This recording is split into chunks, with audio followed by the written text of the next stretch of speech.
Credit score or CIBIL score మన లైఫ్లో ఇది చాలా అంటే చాలా ఇంపార్టెంట్. చాలా మంది ఏంటి క్రెడిట్ స్కోరా, ఎక్కువ ఉంటే ఏంటి తక్కువ ఉంటే ఏంటి అని చెప్పి లైట్ తీసుకుంటూ ఉంటారు. అది తప్పు. మన స్కోర్ ఎక్కువ ఉంటే మనకి చాలా డబ్బు ఆదా అవుతుంది. నమ్మరా?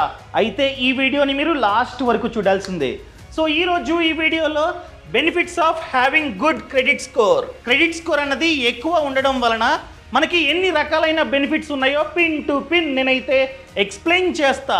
అదేవిధంగా మన సిబిల్ ఆర్ క్రెడిట్ స్కోర్ని ఫ్రీగా ఏ విధంగా చెక్ చేసుకోవచ్చో నేను ప్రాక్టికల్గా నా స్కోర్ని మీకైతే చూపిస్తా. అదేవిధంగా మీ స్కోరు తక్కువ ఉంటే దాన్ని ఏ విధంగా పెంచాలో ఒక స్ట్రాటజీ, ప్రూవెన్ స్ట్రాటజీ, చాలామందికి ఇది వర్కౌట్ అయింది, అది మీతో డిస్కస్ చేస్తా. సో ఈ వీడియోని లాస్ట్ వరకు చూడండి. అంతేకాకుండా ఇంతవరకు ఈ ఛానల్ని సబ్స్క్రైబ్ చేసుకోకపోతే ఇప్పుడే సబ్స్క్రైబ్ చేసుకోండి. నేను మీ Kaushik Maridi. First benefit, lower interest rates. ఏంటిది? తక్కువ వడ్డీయా? ఎందుకు? ఎందుకంటే మన క్రెడిట్ స్కోర్ ఎక్కువ ఉంటే ప్రతి బ్యాంకు మనకైతే తక్కువ వడ్డీకి లోన్ని ఆఫర్ చేస్తూ ఉంటుంది. సాధారణంగా ఈ క్రెడిట్ స్కోర్ అన్నది 300 పాయింట్ల నుండి 900 పాయింట్ల వరకు ఉంటుంది. 750 కన్నా ఎక్కువ ఉంటే మంచి స్కోర్ అన్నమాట. అర్థమైందా? ప్రతి బ్యాంకు మనకి లోన్ని శాంక్షన్ చేయాలంటే మన క్రెడిట్ ఆర్ సిబిల్ స్కోర్ 750 కన్నా ఎక్కువ ఉండాలి. 750 కన్నా తక్కువ ఉంటే చాలా బ్యాంకులు లోన్ని శాంక్షన్ చెయ్యవు. చేసినా కూడా వడ్డీ ఎక్కువ. వడ్డీ ఎక్కువైతే చాలా డబ్బు మనమైతే కట్టాలి. అదే మన స్కోరు 750 కన్నా ఎక్కువ ఉంది. ఎగ్జాంపుల్గా 780 గుడ్, 800 వెరీ గుడ్, అదే 880 ఇంకా గుడ్. ఈ విధంగా ఉంటే వడ్డీ చాలా తక్కువ, మనకి చాలా అంటే చాలా డబ్బు ఆదా అవుతుంది. For example home loan, bank of Baroda present minimum 8.4%కి హోమ్ లోన్ని ఆఫర్ చేస్తుంది. ఎప్పుడు మన స్కోర్ ఎక్కువ ఉండాలి. ఏం స్కోర్? సిబిల్ స్కోర్ ఎక్కువ ఉండాలి. అదేవిధంగా మన ఆదాయం ఎక్కువ ఉండాలి. మీరు కనుక జాబ్ అన్నది చేస్తున్నట్లయితే మన కంపెనీ బ్యాంక్ యొక్క లిస్టులో ఉండాలి. బ్యాంక్ వద్ద లిస్టు ఏ, లిస్టు బి, లిస్టు సి ఈ విధంగా ఉంటుంది. లిస్ట్ ఏ ఆర్ బిలో ఉంటే అదేవిధంగా మీ స్కోరు ఎక్కువ ఉంటే ఖచ్చితంగా ఇంత వడ్డీకి లోన్ అన్నది శాంక్షన్ అవుతుంది. లేకపోతే మన స్కోరు తక్కువ ఉంది, అప్పుడు ఇంత 10.65 చూడండి డిఫరెన్స్ అన్నది. 8.4 ఎక్కడ, 10.65 ఎక్కడ. అదేవిధంగా నాకు రీసెంట్గా కార్ లోన్ శాంక్షన్ అయింది. ఎంత? సింపుల్ 8.6%. ఇండియన్ బ్యాంకు 8.6కి నాకు లోన్ శాంక్షన్ అయింది. ఎందుకు? Main reason credit score. మీకు చిన్న ఎగ్జాంపుల్ చెప్తా దీనిపైన, ఓకేనా? 8.4కి 10.65కి ఎంత డిఫరెన్స్ ఉందో వడ్డీ పరంగా. ఫర్ ఎగ్జాంపుల్ మీకు 50 lakhs లోన్ కావాలి, హోమ్ లోన్. వడ్డీ వచ్చేసి తక్కువ, ఎంత? 8.4. అదేవిధంగా ఎన్ని ఇయర్స్? 20 years. అప్పుడు ఓన్లీ వడ్డీ, నేను చెప్తుంది ఓన్లీ వడ్డీ. మీరు 50 lakhs లోన్ తీసుకున్నారు, దాంతోపాటు 53 lakhs వడ్డీ కట్టాలి. అసలు ప్లస్ వడ్డీ అంతా కలిపి 1 కోటి. ఇక్కడ చూడండి వడ్డీ ఎంత? 53 lakhs. అదే మీ స్కోరు తక్కువ ఉంది. ఎంతని చెప్పా? 10.65 అని చెప్పా. ఇది ఎవరి క్రెడిట్ స్కోర్ అయితే ఎక్కువ ఉందో వాళ్ళకి మాత్రమే ఈ వడ్డీ. వాళ్ళు 50 lakhs వడ్డీ కట్టాలి by the end of the day. అదే మీ స్కోరు తక్కువ, సో 10.65 ఎంత? 71 lakh. అసలు 50 lakhs, వడ్డీ 71 lakh. అసలు ప్లస్ వడ్డీ అంతా కలిపి 1,21,00,000 మనమైతే కట్టాలి. ఇంతకుముందు 53 lakhs వడ్డీ. కానీ ఇక్కడ వడ్డీ అన్నది పెరగడం వలన మనం కట్టాల్సిన వడ్డీ కూడా పెరుగుతుంది. 71 lakhs అంటే 18 lakhs డిఫరెన్స్. చూడండి 18 lakhs just because of credit score. ఇప్పుడు చెప్పండి, క్రెడిట్ స్కోర్ అన్నది ఇంపార్టెంట్ కాదా? ఇంపార్టెంట్. మన స్కోరు ఎక్కువ ఉంటే 18 lakhs మనమైతే ఆదా చేసుకుంటాం. తక్కువ ఉంటే ఈ విధంగా ఎక్స్ట్రాగా మనమైతే వడ్డీ కట్టాలి. క్లియర్? నెక్స్ట్ బెనిఫిట్, ఏ హయ్యర్ లోన్ అమౌంట్. ఏంటిది హయ్యర్ లోన్ అమౌంట్? ఆల్రెడీ చెప్పా, వడ్డీ తక్కువ, దాంతోపాటు మన క్రెడిట్ స్కోర్ ఎక్కువ ఉంటే మనకి ఎక్కువ లోన్ శాంక్షన్ అవ్వడానికి ఛాన్స్ ఉంది. 100% మనకి ఎక్కువ లోన్ శాంక్షన్ చేస్తూ ఉంటుంది బ్యాంక్. మనం ఇంతే కావాలి అని చెప్పినా కూడా సార్ మీ స్కోర్ ఎక్కువ ఉంది సార్, తీసుకోండి సార్ ఇంకో 20 lakhs అని చెప్తూ ఉంటారు. హోమ్ లోన్ అయితే for example car loan, me car ఎగ్జాంపుల్గా 20 lakhs అండి, 20 lakhs విలువైన కార్ని చూస్ చేసుకున్నారు. మీ స్కోరు ఎక్కువ ఉంటే వాళ్ళేమంటారంటే, సార్ కార్ లోను 20 lakhs కదా, 20 lakhs ఇచ్చేస్తాం అంటే 100% ఆఫ్ ఆన్ రోడ్ ప్రైస్ మేమైతే లోన్ని శాంక్షన్ చేస్తాం, మీరు డౌన్ పేమెంట్ కూడా కట్టాల్సిన అవసరం లేదని చెప్తూ ఉంటారు. చూడండి, అదే మన స్కోరు తక్కువ ఉంటే ఖచ్చితంగా మనకైతే 100% ఆఫ్ కార్ వాల్యూ ఇవ్వరు.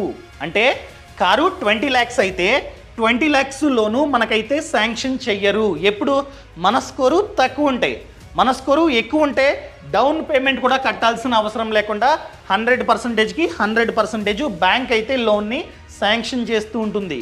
ఫర్ ఎగ్జాంపుల్ స్కోర్ తక్కువ ఉంది, అలాంటప్పుడు 30% మీరైతే డౌన్ పేమెంట్ కట్టాలి, అనగా 6 lakhs మీరు డౌన్ పేమెంట్ కట్టాలి. రిమైనింగ్ 14 lakhsకి మీరు లోన్కి అప్లై చేస్తారు. ఈ 14 lakhsకి 14 lakh లోన్ అన్నది వస్తుందా? Completely depends upon your credit score. In case me score ఎక్కువ ఉంటే ప్రతి బ్యాంకు ఈ 14 lakhsకి అప్రూవల్ ఇస్తుంది. అదే మీ స్కోరు తక్కువ ఉంటే ఈ 14 lakhsకి 14 lakhs లోన్ అన్నది శాంక్షన్ చెయ్యదు బ్యాంక్. ఏమంటారంటే ఎగ్జాంపుల్గా ఒక 9 lakhs మీకైతే లోన్ ఇస్తాం అని చెప్తారు. అప్పుడు రిమైనింగ్ డబ్బు మనమే భరించాలి. సో క్రెడిట్ స్కోర్ అన్నది చాలా అంటే చాలా ముఖ్యం. అదేవిధంగా హోమ్ లోన్, ఫర్ ఎగ్జాంపుల్ మీరు మంచి ఇంటిని చూస్ చేసుకున్నారు, దాని విలువ ఎంత? 50 lakhs. సో ఖచ్చితంగా 50 lakhsకి 50 lakhs ఏ బ్యాంకు మనకైతే హోమ్ లోన్ని శాంక్షన్ చేయదు. సో మీరు 30% డౌన్ పేమెంట్ కట్టారు అంటే 15 lakh, రిమైనింగ్ అమౌంట్ 35 lakhs. ఈ 35 lakhs లోన్. ఏం లోన్? Home loan. కానీ హోమ్ లోన్కి అప్లై చేయకన్నా ముందు మీరు అడ్వాన్స్ కట్టేశారు, అదేవిధంగా ఈ డౌన్ పేమెంట్ కూడా కట్టేశారు బిల్డర్కి. ఆ తర్వాత బ్యాంక్ వెళ్ళి 35 lakhsకి హోమ్ లోన్కి అప్లై చేశారు. కానీ మీ స్కోరు తక్కువ, సిబిల్ స్కోర్. సో తక్కువ ఉంటే బ్యాంకు ఎంత కావాలంటే అంత లోన్ని శాంక్షన్ చేస్తుందా? చెయ్యదు. ఎగ్జాంపుల్గా 35 lakhsకి అప్లై చేస్తే 20 lakhs మాత్రమే బ్యాంకు లోన్ ఇచ్చింది. అప్పుడు 15 lakhs ఎలా?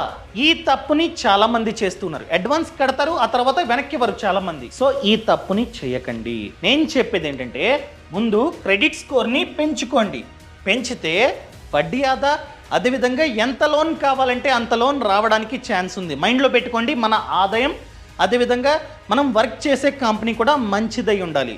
అప్పుడు మాత్రమే మనకి తక్కువ వడ్డీకి, అదేవిధంగా ఎంత లోన్ కావాలంటే అంత లోన్ శాంక్షన్ అవుతూ ఉంటుంది. క్లియర్? మైండ్లో పెట్టుకోండి. ఇంకా next, easy access to pre approved loan. ఏంటిది ప్రీ అప్రూవ్డా అంటే ఏంటి? సింపుల్, ఇంతకు ముందే చెప్పా. చాలామంది ముందుగానే ప్రాపర్టీని చూస్ చేసుకుని అడ్వాన్స్ కట్టి ఆ తర్వాత హోమ్ లోన్కి అప్లై చేస్తూ ఉంటారు. కానీ హోమ్ లోన్ అంత రాదు. దానికి సొల్యూషన్ ఈ pre approved loan. Home pre approved loan అంటాం. అంటే ఏంటి? మనం ముందుగానే బ్యాంక్కి వెళ్తాం. బ్యాంక్ వెళ్ళి, సార్ నా స్కోరు ఎక్కువ ఉంది, ఇది నా ఆదాయం అని చెప్పి మీ డాక్యుమెంట్స్ అన్నీ ఇవ్వండి. ఇస్తే ఆ బ్యాంకు మేనేజర్ ఒక లెటర్ మీకైతే ఇస్తారనమాట. Pre approved home loan letter. అందులో క్లియర్గా రాసి ఉంటుంది, ఈయన స్కోరు 800 ఉంది, సో ఈయనకి మేము 50 lakhs వరకు లోన్ శాంక్షన్ చేస్తూ ఉన్నాం అని చెప్పి లెటర్ ఉంటుంది. శాంక్షన్ చేస్తారంటే లోన్ ఇవ్వరు. ఇది sanction letter, pre approved sanction letter.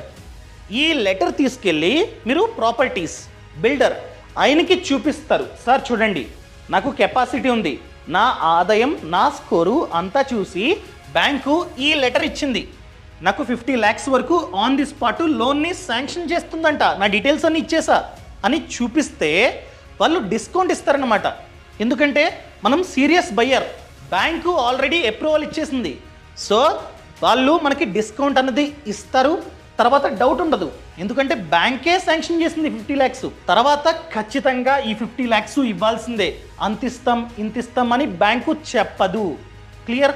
అదేవిధంగా చాలామంది కాల్ చేసి, sir pre approved personal loan తీసుకుంటారా 5 lakhs అని చెప్తుంటారు. మనం ఎస్ అని చెప్పగానే మన బ్యాంక్ అకౌంట్లో ఆన్ ది స్పాట్ వేసేస్తారు. వాళ్ళకి ఏ విధంగా తెలిసింది?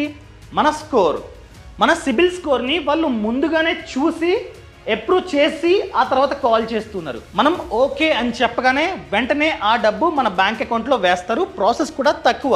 సో మన స్కోరు ఎక్కువ ఉంటే ప్రాసెస్ కూడా తక్కువ. ఆన్ ది స్పాట్ అప్రూవ్ అయ్యి ఆన్ ది స్పాట్ లోన్ అనేది రావడానికి ఛాన్స్ ఉంది. Next, better chances of availing A longer loan tenure. ఏంటిది లాంగర్ లోన్ టెన్యూర్ అంటే మనకి ఎక్కువ కాలానికి లోన్ శాంక్షన్ అవ్వడానికి ఛాన్స్ ఉంది.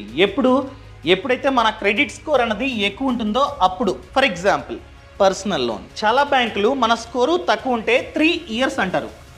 3 ఇయర్స్కి వెనక్కి కట్టేయాలి, 3 ఇయర్స్ కన్నా ఎక్కువ టెన్యూర్ మేమైతే శాంక్షన్ చెయ్యము అని చెప్తారు. ఎందుకంటే రిస్క్, మీ స్కోరు తక్కువ ఉంది, అమ్మో తక్కువ ఉంది కడతాడో లేదో అని చెప్పి ముందుగానే కట్టించేసుకుంటారనమాట.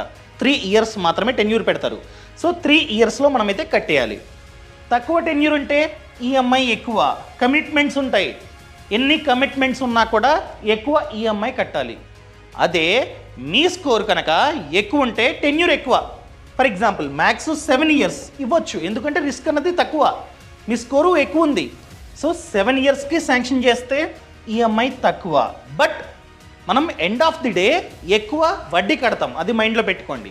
అదేవిధంగా హోమ్ లోన్, వేరే వాళ్ళకి ఎవరికైతే స్కోర్ తక్కువ ఉందో వాళ్ళకి ఎగ్జాంపుల్గా ఒక 15 ఇయర్స్ శాంక్షన్ చేస్తే మీ స్కోరు ఎక్కువ ఉంటే మీకు 30 ఇయర్స్కి కూడా లోన్ శాంక్షన్ అవ్వడానికి ఛాన్స్ ఉంది. సో ఈఎంఐ తక్కువ, కానీ ఎండ్ ఆఫ్ ది డే లాస్ట్లో ఎక్కువ వడ్డీ మనమైతే కడతాం ఇండైరెక్ట్గా. ఈ విధంగా ఎక్కువ టెన్యూర్ని చూస్ చేసుకుంటే బెటర్ వచ్చేసి 20 ఇయర్స్ని చూస్ చేసుకోండి. ఇది కూడా అడ్వాంటేజ్. క్లియర్? ఇంకా next one, higher credit card limit. For example credit కార్డ్కి అప్లై చేశారు, మీ స్కోరు ఎక్కువ ఉంటే మంచి క్రెడిట్ కార్డ్, మంచి ఆఫర్స్ ఉన్న క్రెడిట్ కార్డ్ మీకైతే వస్తుంది. ప్లస్ లిమిట్ కూడా ఎక్కువ, 5 lakhs, 10 lakhs, 2 lakhs ఈ విధంగా లిమిట్ని శాంక్షన్ చేస్తూ ఉంటారు. ఎప్పుడు మీ స్కోరు ఎక్కువ ఉండి ఆదాయం ఎక్కువ ఉంటాయి. అదే మీ స్కోరు తక్కువ ఉంటే పెద్దగా లిమిట్ రాదు, మైండ్లో పెట్టుకోండి. ఎక్కువ లిమిట్ ఉంటే మనం యూజ్ చేసుకున్నా కూడా ఈ క్రెడిట్ యూటిలైజేషన్ రేషియో అనేది తక్కువ ఉంటుంది. ఫర్ ఎగ్జాంపుల్ మీకు ₹1,00,000 లిమిట్ ఉంది, మీరు 30,000 యూజ్ చేశారు, అప్పుడు క్రెడిట్ యూటిలైజేషన్ రేషియో 30% కాబట్టి మీ స్కోరు తగ్గదు. సో మంచి స్కోర్ ఉంటే మంచి ఆఫర్లు ఉన్న క్రెడిట్ కార్డు మనకైతే వస్తుంది. ఆఫర్ల ద్వారా మనం చాలా డబ్బుని ఆదా చేసుకోవచ్చు. క్లియర్? ఈ డౌట్ చాలామందికి ఉంటుంది, ఏమని? మన సిబిల్ స్కోర్ని ఫ్రీగా ఏ విధంగా చెక్ చేసుకోవాలి? ఎన్నిసార్లైనా చెక్ చేసుకోవచ్చా? ఎస్, మీ స్కోర్ని మీరు చెక్ చేసుకుంటే అది సాఫ్ట్ ఎంక్వైరీ, ఎన్నిసార్లైనా చూసుకోవచ్చు, మీ స్కోరు తగ్గదు. ఇంకా ఏ విధంగా ఫ్రీగా చెక్ చేసుకోవాలి? చెక్ చేసుకోవడానికి చాలా సైట్స్ ఉన్నాయి. వాటిల్లో one of the best credit మంత్రి. క్రెడిట్ మంత్రి వెబ్సైట్లో మనమైతే ఫ్రీగా చెక్ చేసుకోవచ్చు. చూపిస్తా, ఇదండి క్రెడిట్ మంత్రి. దీని లింక్ అన్నది కింద డిస్క్రిప్షన్లో ఇచ్చా. క్లిక్ చేస్తే ఈ విధంగా వస్తుంది. ఇక్కడ మీ మొబైల్ నంబర్ ఎంటర్ చేసి కొట్టగానే ఈ విధంగా వస్తుంది. ఇక్కడ ఓటీపీని ఎంటర్ చేసి వెరిఫైని క్లిక్ చేయగానే మీ పాన్ కార్డు అదేవిధంగా మీ ఈమెయిల్ ఐడి అడుగుతుంది, ఇవ్వగానే మీ స్కోరు ఇక్కడైతే చూపిస్తుంది. ఇది ఫ్రీ. అదేవిధంగా మీ రిపోర్ట్, మీ క్రెడిట్ రిపోర్ట్ని కూడా మీరైతే డౌన్లోడ్ చేసుకోవచ్చు. ఏమైనా తప్పులుంటే అక్కడే రిపోర్ట్ని కూడా కొట్టవచ్చు. క్లియర్? సో మీరు కనుక ఫ్రీగా చెక్ చేసుకుందాం అనుకున్నట్లయితే క్రెడిట్ మంత్రి లింక్ అన్నది కింద డిస్క్రిప్షన్లో ఇచ్చా. కావాలంటే క్లిక్ చేయగానే మొబైల్ నంబర్ అడుగుతుంది, పాన్ కార్డు, ఇవన్నీ కామన్. పాన్ కార్డు కావాలి ఖచ్చితంగా, మన స్కోర్ని చూడాలంటే పాన్ కార్డు కావాలి. పాన్ కార్డు, ఈమెయిల్ ఐడి అన్నీ అడుగుతుంది, తర్వాత మీ స్కోర్ అయితే ఇక్కడ వస్తుంది. క్లియర్? ఇంకా ఏ విధంగా పెంచాలో, మీ స్కోరు తక్కువ ఉంటే ఏ విధంగా పెంచాలో చూద్దాం. హౌ టు ఇంప్రూవ్, ఏ విధంగా పెంచాలి. ఎగ్జాంపుల్గా మీ స్కోరు 650 మాత్రమే ఉంది. ఏ విధంగా పెంచాలంటే ఫస్ట్ క్రెడిట్ కార్డ్కి అప్లై చేయండి. ఏంటి క్రెడిట్ కార్డా? ఈ స్కోర్ ఉంటే ఎవరైనా క్రెడిట్ కార్డ్ ఇస్తారా? ఇవ్వరు. సో ఎఫ్డి చేయండి. మీ వద్ద ఎంతైతే సేవింగ్స్ ఉన్నాయో ఆ డబ్బుని ఎఫ్డి చేయండి. ఫర్ ఎగ్జాంపుల్ మీ వద్ద లక్ష ఉంది, ఏదొక బ్యాంక్ వెళ్ళి ఎఫ్డి చేయండి. ఎఫ్డి చేసిన తర్వాత ఆ బ్యాంకు మేనేజర్ని అడగండి, సార్ నాకు క్రెడిట్ కార్డ్ ఎగెనెస్ట్ ఎఫ్డి కావాలి అని అడగండి, ఇస్తాడు. అంటే ఈ లక్షని, ఈ ఎఫ్డిని బేస్గా చేసుకుని మీకైతే క్రెడిట్ కార్డ్ని ఇస్తాడు బ్యాంకు మేనేజర్. లిమిట్ ఎంత? 80% ఆఫ్ డిపాజిట్. అంటే లక్షలో 80% అంటే 80,000 లిమిట్తో మీకైతే క్రెడిట్ కార్డ్ని ఇస్తారు. సో ఇవ్వగానే దీన్ని యూజ్ చేసుకోండి. ఎంత యూజ్ చేయాలి? ఈ లిమిట్ అనమాట, 80,000 లిమిట్. ఎంత లిమిట్ ఉంటే అంత యూజ్ చేయకూడదు. 30% కన్నా తక్కువ. మ్యాక్స్ 24,000. ప్రతి నెల మ్యాక్స్ 24,000 యూజ్ చేసుకొని ఆన్ టైంలో బిల్లుని వెనక్కి కట్టండి. ఆన్ టైంలో కడితే మీ స్కోరు స్లోగా పెరుగుతూ ఉంటుంది. క్లియర్? ఎగ్జాంపుల్గా ఇంత డబ్బు లేదండి, జస్ట్ 5,000 ఉన్నాయి. ఈ 5,000 కూడా డిపాజిట్ చేసుకోవచ్చు. చాలా కంపెనీస్ వచ్చాయి ఆన్లైన్లో మనకైతే ఇస్తారనమాట. ఈ 5,000 డిపాజిట్ చేస్తే 80%, 5,000లో 80% అంటే 4,000. ఈ 4,000లో మళ్ళీ 30% కన్నా తక్కువ యూజ్ చేసి ఆన్ టైంలో కట్టినా కూడా మన స్కోర్ అనేది స్లోగా పెరుగుతుంది. టైం పడుతుంది, వెంటనే పెరగదు. కానీ ఇది బెస్ట్ టెక్నిక్ అండి. చాలామందికి, ఫర్ ఎగ్జాంపుల్ నా ఫ్రెండ్ శివ, వాడికి తక్కువ ఉంది, ఇది చెప్పా. వాడు జస్ట్ 5,000 చేశాడు, మంత్కి ఒక 500 ఆ విధంగా యూజ్ చేస్తున్నాడు అంతే లిమిట్లో. ఈ 4,000 లిమిట్లో 500, 600 ఆ విధంగా యూజ్ చేస్తున్నాడు, ఆన్ టైంలో కడుతున్నాడు, పెరిగిపోయింది. ఇప్పుడు మంచి కార్డు వచ్చింది అడిగి. ఇది యూజ్ చేయండి, వర్క్ అవుద్ది. ఇదన్నమాట మ్యాటర్. మీకు కనుక క్రెడిట్ స్కోర్ గురించి ఇంకా సమాచారం కావాలంటే ఫ్రీడమ్ యాప్లో కోర్స్ ఉంది. ఫ్రీడమ్ యాప్లో చూసుకున్నట్లయితే 1000 కన్నా ఎక్కువ కోర్సెస్ ఉన్నాయి. వాటిల్లో ఈ కోర్స్ ఒకటి. ఇదే కాదు, బిజినెస్ ఫార్మింగ్. ఏంటిది బిజినెస్ ఫార్మింగ్? ఫర్ ఎగ్జాంపుల్ మీరు ఒక వ్యాపారాన్ని చేద్దాం అనుకుంటున్నారు, ప్రతి ఒక్క వ్యాపారం గురించి ఫ్రీడమ్ యాప్లో కోర్స్ ఉంది. ఎవరైతే ఆ వ్యాపారంలో సక్సెస్ అయ్యారో ఆయన మీకు A to Z నేర్పిస్తారు. ఈ కోర్స్ రూపంలో మీరైతే నేర్చుకోవచ్చు. వీడియో ఫార్మేట్ అనమాట. ఒక్కొక్క కోర్సు 3 hours, 4 hours ఆ విధంగా ఉంటుంది. కంప్లీట్గా మీరు నేర్చుకోవచ్చు. ఇంకా డౌట్ ఉంది, అప్పుడు ఎవరైతే ఆ బిజినెస్లో సక్సెస్ అయ్యారో వాళ్ళతో డైరెక్ట్గా మాట్లాడవచ్చు. మెంటర్ కనెక్ట్ ఆ ఫీచర్ ఫ్రీడమ్ యాప్లో ఉంది. సో డౌట్ ఉంటే సార్ ఎలా అండి అలా అండి అని చెప్పి మీరే అడగవచ్చు. కంప్లీట్ నాలెడ్జ్ మీకైతే కోర్సులో ఉంటుంది. ఇంకా డౌట్ ఉంటే మీరు డైరెక్ట్గా కాల్ చేసి మాట్లాడవచ్చు. ఇలా ప్రతి ఒక్క వ్యాపారం పైన కోర్స్ ఉంది. ముఖ్యంగా లేడీస్కి, ఎవరైతే ఇంట్లో కూర్చొని వ్యాపారాన్ని చేద్దాం అనుకుంటున్నారో వాళ్ళకి సంబంధించిన కోర్సెస్ కూడా ఫ్రీడమ్ యాప్లో ఉన్నాయి. అదేవిధంగా ఫార్మింగ్, ఎవరైతే రైతన్న సక్సెస్ అయ్యారో ఆ రైతన్న మనకైతే ఎక్స్ప్లెయిన్ చేస్తారు. అది కూడా స్టూడియోలో కాదు, డైరెక్ట్గా ఫీల్డ్లో వాళ్ళ పొలంలో మనకైతే ఎక్స్ప్లెయిన్ చేస్తారనమాట. అదేవిధంగా డౌట్ వస్తే ఆ రైతన్నతో మీరు డైరెక్ట్గా మాట్లాడవచ్చు. ఇలా 1000 కన్నా ఎక్కువ కోర్సెస్ ఉన్నాయి ఫ్రీడమ్ యాప్లో. సో ఇప్పుడే ఫ్రీడమ్ యాప్ని డౌన్లోడ్ చేసుకోండి. యాప్ లింక్ అన్నది కింద డిస్క్రిప్షన్లో ఉంది, లేకపోతే ప్లే స్టోర్, యాప్ స్టోర్కి వెళ్ళి మీరైతే డౌన్లోడ్ చేసుకోవచ్చు. Thank you so much. Thanks for watching. జై హింద్.